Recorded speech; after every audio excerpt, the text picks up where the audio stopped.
Kenora MP Eric Melillo is calling on the federal government to rethink new air safety regulations that he says don't work for smaller airlines. The anti-fatigue regulations restrict the number of hours pilots can fly without having to rest. It's really hindering the ability of people in our region to do their jobs, whether it's tourism, whether it's servicing First Nations. There's a lot of added costs, and of course, in the fire season as well, it brings an even greater concern to that because we need all hands on deck.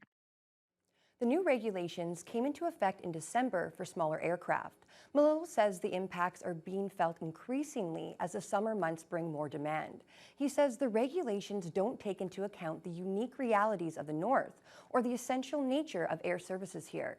He also criticizes Transport Canada, saying there has been a lack of communications with stakeholders, including pilots.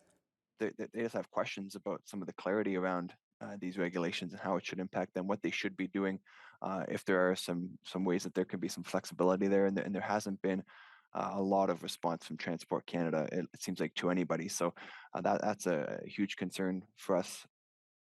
Melillo echoes the concerns of the Coalition of Northern Air Services and Stakeholders, a national group that includes Anishinaabe-Aski Nation and the Northern Ontario Tourist Outfitters Association.